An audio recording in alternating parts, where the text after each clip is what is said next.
कामधेनू निघाली. कामधेनू ही यश सामुग्री पुरवते, यज्ञ सामुग्री. आपण पाहिलं, कोणाची कथा पाहिली आपण? कार्तवीर्य राजाची. जमदग्नी ऋषी आणि रेणुका मातेच्या आश्रमात गेली कामधेनू. त्याच्यानंतर उच्चैश्रवा नावाचा घोडा निघाला. हा फक्त जी कामधेनू होती, कामधेनू जी निघाली ती कोणाला दिली? मग ब्राह्मण आणि ऋषींना दिली, की यज्ञवेदी सगळं जे आहे सामुग्री ती यांना देण्यात यावी. उच्चैश्रवा नावाचा घोडा निघाला, त्याला तो कोणाला दिला? असुर तुटून पडले, पण देवतांना हवा होता. भगवंताने इशारा केला, असुरांना घेऊ द्या. त्यानंतर 4 दातांचा ऐरावत हा कोणाला दिला? इंद्राने मागितला, त्याला दिला. घोडा मात्र असुरांना देऊन टाकला. त्याच्यानंतर पुन्हा मग काय? मध्यवाटणी भगवंतालाच करावी लागत आहे. तेच मध्ये मग आता पुन्हा बाकीची वाटणी जी आहे ती भगवंतच एकेका इशाऱ्याने करत आहेत. त्याच्यातून सुरा निघाली, ती असुरांकडेच गेली. त्यानंतर कौस्तुभमणी निघाला, तो भगवंतानी स्वतःजवळ ठेवला. आणि पारिजात वृक्ष जो निघाला, समुद्र म्हणतात तो स्वर्गातून, तो कोटेला इंद्राने नेला. आणि स्वर्गाची शोभा हा पारिजातक वृक्ष वाढवेल. त्याला कल्पवृक्ष सुद्धा आपण म्हणतो. अप्सरा निघाल्या. इंद्र म्हणाले की या स्वर्गाची शोभा वाढत, त्यात अप्सरांना फाटा मोजत चला एक एक. लक्ष्मी माता निघाली. देवता आणि असुर दोघांनी तिला पाहिलं, पण लक्ष्मी हातात वरमाला घेऊन आले आणि तिने सर्व गुण संपन्न अशा भगवान श्रीकृष्णाच्या गळ्यात घातली. म्हणून काल आपण म्हटलं ना, नरवर कृष्णा समान अन्य कोणीच नाही.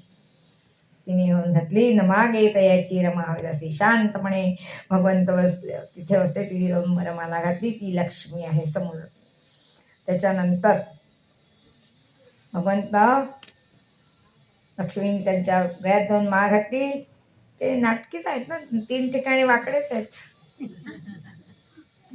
उपर्ण गिपर्ण घेऊन असं सोम केलं थोडंसं निद्रेच. तिथे गेली लक्ष्मी माता आणि तिने वरमाला घातली, भगवंताच्या गळ्यात माळ घातली. आता मंथन करण्याचा सल्ला भगवंताचा, उपाय त्यांनी सांगितला, पर्वत त्यांनीच उचलला, हे सगळं नाटक त्यांनीच केलं. आता देवता आणि सूर, आता त्याच्यानंतर पुन्हा मंथन चालू केलं. आणि वारुणी म्हणजे मध्य निघालं. असुरांना मयूर ते दिलं. दिव्य पुरुष पितांबरधारी हातामध्ये अमृत कलश घेऊन निघाला, तो धन्वंतरी आहे. मंथनाची योजना. देव आणि सूर आता असुरांनी अमृत घेऊ म्हणून पाहिलं. तिथे भांडण होऊ लागलं, अमृत आम्हाला पाहिजे, अमृत आम्हाला पाहिजे. अमृत म्हणजे प्याल्याने हे शरीर नश्वर जरी असलं तरी अमृत पिल्यानंतर त्याला तो अमर राहतो. म्हणून त्या आता भगवंताला पुन्हा मध्यस्थी करायला. मोहिनी अवतार जो भगवंताचा आहे तो अत्यंत सुंदर असा अवतार आहे. असुरांचं स्त्रीवर विशेष प्रेम असतो. कामना अत्यंत प्रखर असते. आणि मोहिनीचं रूप घेतल्याबरोबर भगवंत म्हणतात ही वाटेल आता मोहिनी. स्वतःच भगवंत मोहिनी झाले हो. आणि सगळ्या कुठल्याही जगातली सुंदर स्त्री जरी असेल, ती भगवंताचीच योजना असते. तिच्यापेक्षा कितीतरी पटीने सुंदर असं ते रूप होतं, लागवी होतं. ठीक आहे, ठीक आहे, सगळे रांगेत बसा. इकडे असू, इकडे सूर म्हणजे देव. आणि वाटप सुरू झालं. पण तिने एका कुंभामध्ये मध्य आणि एका कुंभामध्ये हे ठेवलं होतं. कोणी? भगवंत आहे. जिथे कपट करायचंय तिथेच करायचं. त्यालाच तर राजनीती राजकपट म्हणतात. त्यांना माहीत होतं हे पूर्ण पुन्हा यांच्यावर आक्रमण करणारे देवतांवर. त्यांनी सांगितलं मोहिनी म्हणजे ते स्वतःच झाले ते. आणि त्यांनी पाहिलं. भगवंत म्हणतात तुम्ही स्नान वगैरे करून या, तोपर्यंत अमृत ज्याला प्यायचंय त्यांनी सगळेजण छान नवीन कपडे बिपडे घालून बसले रांगेमध्ये. इम्प्रेशन मारायचं तो मोहिनी म्हणून. त्यांनी पाहिलं काहीतरी गडबड होत आहे बा. कुंभ अमृत कलश बदलला आहे आणि दुसराच कलश आहे. तो जाऊन उठला आणि याच्यामध्ये जाऊन बसला देवतांच्या रांगात. याचं कोणाकडून लक्ष गेलं? चंद्रमाचं लक्ष गेलं. चंद्र आणि सूर्यांचं. त्या ठिकाणी राहू आणि कथा भाग माहिती आहे सगळ्यांना. राहू आणि केतू देवतांच्या रांगेत जाऊन बसले. चंद्र सूर्यांचं लक्ष गेलं. आणि तेव्हापासून असं एक म्हण आहे आपल्याकडे की तो राहू चंद्राला ग्रासतो आणि सूर्याला सूर्यग्रहण लागतं. राहू म्हणून हा राहू असा झालेला आहे. समजलं का? ज्यांच्या अष्टमस्थान, मला येऊ नका माझ्याकडे कोणी, मला काही ज्योतिष वगैरे समजत नाही, पण सांगत आहे की द्वादश अष्टम षष्ठ अशा स्थानामध्ये जेव्हा असतो तेव्हा तो काहीतरी होत्याचं नव्हतं करून टाकतो. कुटुंबात काहीतरी कलह आणतो किंवा आणखीन काहीतरी तो करत असतो. पण भगवंताचं म्हणते त्याचे मंत्र आपण भगवंताला शरण जायचं. समजलं का? तर त्याच्यामुळे ते सूर्यग्रहण चंद्रग्रहण ह्या झालेले आहेत. निसर्गामध्ये आकाशामध्ये भगवंताची ती योजना आहे. आणि इथे मोहिनी अवतार पुन्हा पाहण्यासाठी भगवान शिवाची सुद्धा इच्छा झाली. ते कपट झाले. आता सगळा सावळा गोंधळच झाला. तिथे कसलं वाटप आणि कसलं काय लक्षात. मग प्रश्न विचारला की अवताराचं प्रयोजन काय होतं? समुद्र मंथनाचं तात्पर्य असं आहे की आपलं अंतःकरण हेच क्षीरसागर म्हणजे समुद्र आहे.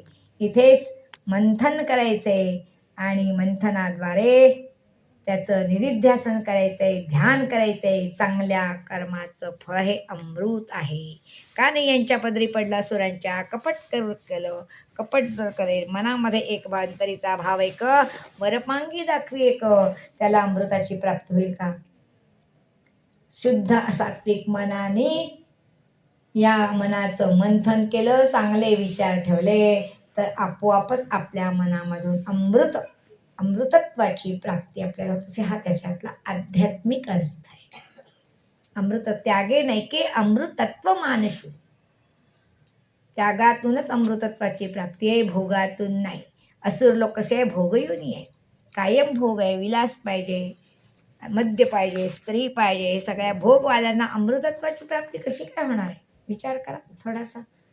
सत्वशुद्ध सत्वगुणी देव लोक तसे आहे, पण ते आज शरण आलेत भगवंताला की आता हे आमच्या बसचं काम नाही आहे. बलहीने नायमा बलहीने लभ्या. आत्मतत्वाची प्राप्ती बलहीने लभ्या. बलहीनाला सुद्धा ती प्राप्त होत नाही. आधी शरीर कमवावं लागतं आणि मग समाजात ठेवलं. जसे समर्थ रामदास स्वामी बलाची उपासना केली, शक्तीची उपासना केली.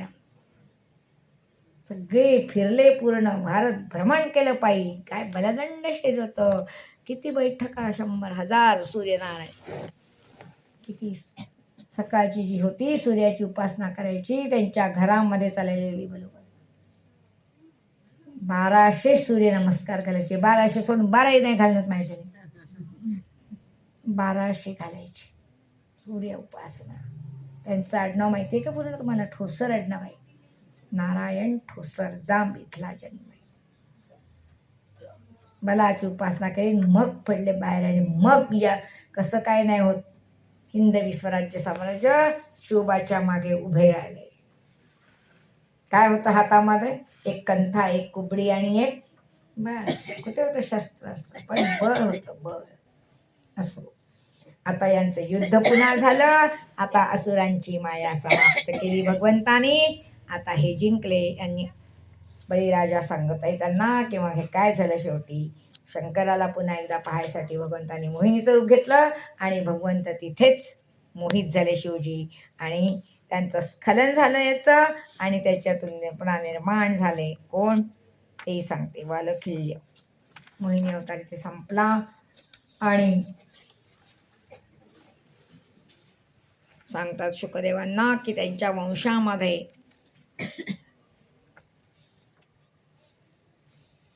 भगवंतांनी शिवजींकडे पाहिलं. शिवजी मोहित झाले त्या रूपाने, त्यांनी जाणलं आणि लगेच त्यांना भानाने आपली माया प्रबळ आहे, मी ते रूप पाहून घेतले. भगवंत म्हणतात, शंकरजी म्हणतात, स्वतः मला परत सतीला म्हणतात, देवी अजन्मा परमात्म्याची माया किती शक्तिशाली तू पाहिली का?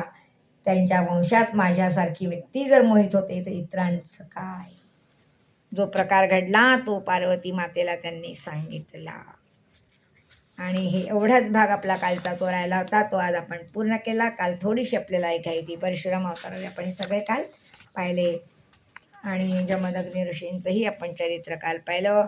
आता आपल्याला जे करायचे ते इथून सुरुवात करत आहोत.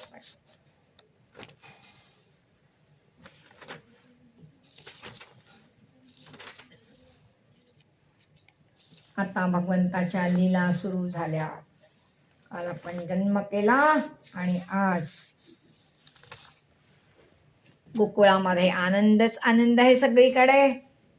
कोणीही दुःखी नाही. नगर पूर्ण सजवलंय गोकुळात, पण इकडे अजूनही कारागृहामध्ये देवकी माता आणि वसुदेव हे दुःखीच आहेत.